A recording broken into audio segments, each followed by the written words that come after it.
Hello दोस्तों। तो आज हम आपके सामने फिर आए हैं विधि यानी लॉ के एक नए ज्ञान को लेकर के। और आज आप लोगों को अवगत कराएंगे कि क्या किसी भी वादग्रस्त भूमि पर यानी जमीन पर रोक लगाया जा सकता है कि नहीं।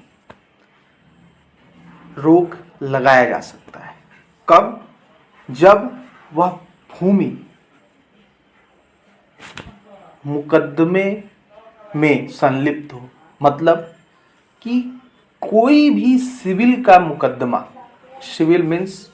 दीवानी आम भाषा में, ग्रामीण भाषा में,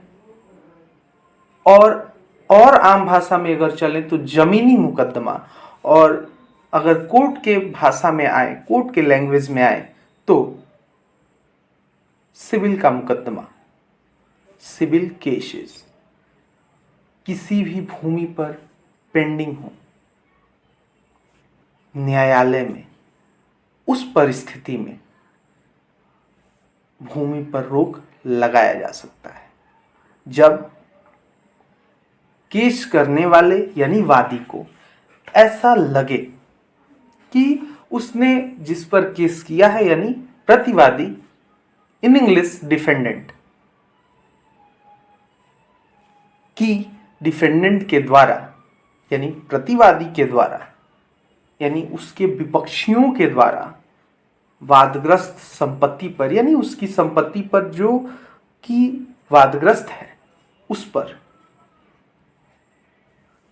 पक्षकार यानी डिफेंडेंट द्वारा उसके मूल स्वरूप का परिवर्तन कर दिया जाएगा। मूल स्वरूप का मतलब जैसे मुकदमे के दौरान उस पर निर्माण कार्य कराना, मुकदमे के दौरान उस जमीन को बेचने की चर्चा करना या बेचना, मुकदमे के दौरान उस भूमि का किसी भी अन्य तरीके से उसके पूर्व के स्वरूप को यानी वह भूमि जैसे पहले थी उस स्वरूप को बदलकर किसी ऐसे स्वरूप को दे देना कि जब उस मुकदमे का फैसला हो उस समय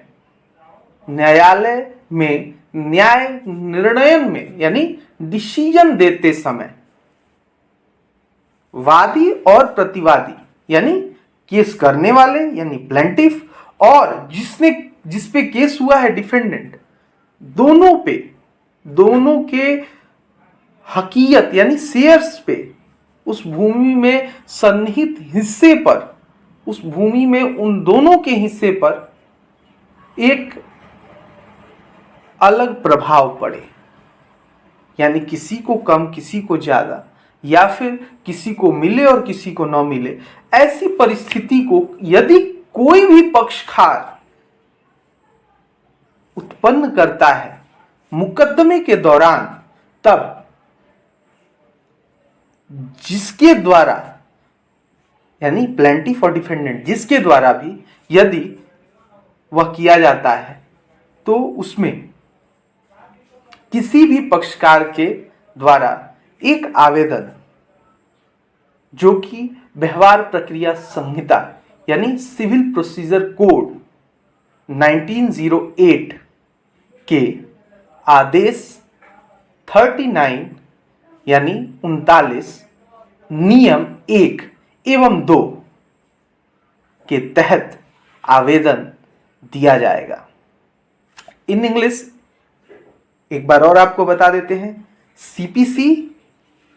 यानी सिविल प्रोसीजर कोड 1908 के अंतर्गत ऑर्डर 39 रूल 1 एंड 2 के अंतर्गत एक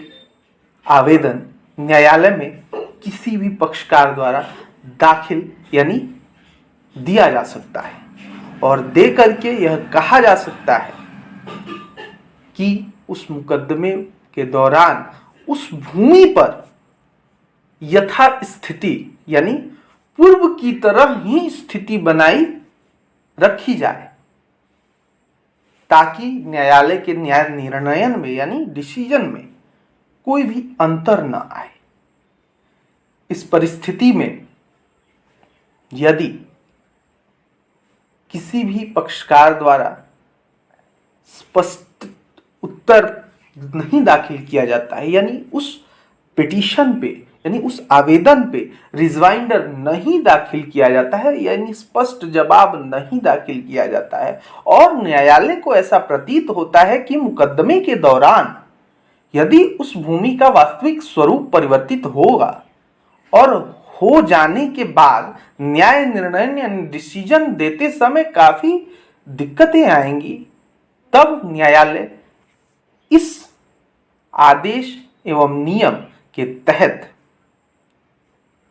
उस पर प्रक्रिया प्रारंभ कर सकता है। जब न्यायालय द्वारा उस आवेदन को स्वीकृत किया जाएगा, तब न्यायालय द्वारा 2 अधिपत्र इशू किए जाएंगे यानी निर्गत किए जाएंगे। एक अधिपत्र उस मुकदमे के विवरण के साथ थाना में जाएगा और एक अधिपत्र निबंधन कार्यालय यानी रजिस्ट्री ऑफिस में जाएगा, ताकि पहला थाना में जो जाएगा उसका काम यह रहेगा कि यदि किसी भी पक्षकार द्वारा वादग्रस्त संपत्ति पर यानी वादग्रस्त भूमि पर किसी भी तरीके का निर्माण कार्य या अवैध रूप से कब्जा करना चाह रहा है और जिससे विधि व्यवस्था बिगड़ सकती है या न्यायालय के न्याय निर्णय में प्रॉब्लम यानी दिक्कत आ सकती है, तब थाना उस पर जाकर के उचित कार्रवाई करेगा। और दूसरा अधिपत्र जो निबंधन कार्यालय में जाएगा, उसका कार्य यह होगा कि निबंधन पदाधिकारी द्वारा यदि उस भूमि का विक्रय करने कोई भी पक्षकार या कोई भी व्यक्ति जाए, तब उसे वहां वह रोक सकता है यानी रोके, और यह उसका कर्तव्य बन जाता है। इसके बावजूद भी यदि रजिस्ट्री हो जाती है या फिर भूमि पर कोई भी किसी भी तरीके का ऐसा निर्माण किया जाता है, तो उस निर्माण को न्याय निर्णय के पश्चात और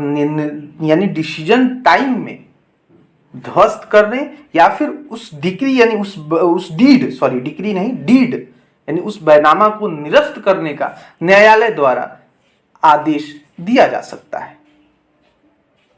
यह था आज का आप लोगों के लिए मेरा एक छोटा सा प्रयास, जो कि मैं आप लोगों को बता सकूं। अगर आप लोगों को अच्छा लगे तो मेरे इस YouTube चैनल को अवश्य ही सब्सक्राइब करें, ताकि मैं और अच्छी से अच्छी वीडियोस और नए नए कानून के ज्ञान आपके समक्ष रख सकूं। धन्यवाद, आपका दिल से स्वागत है।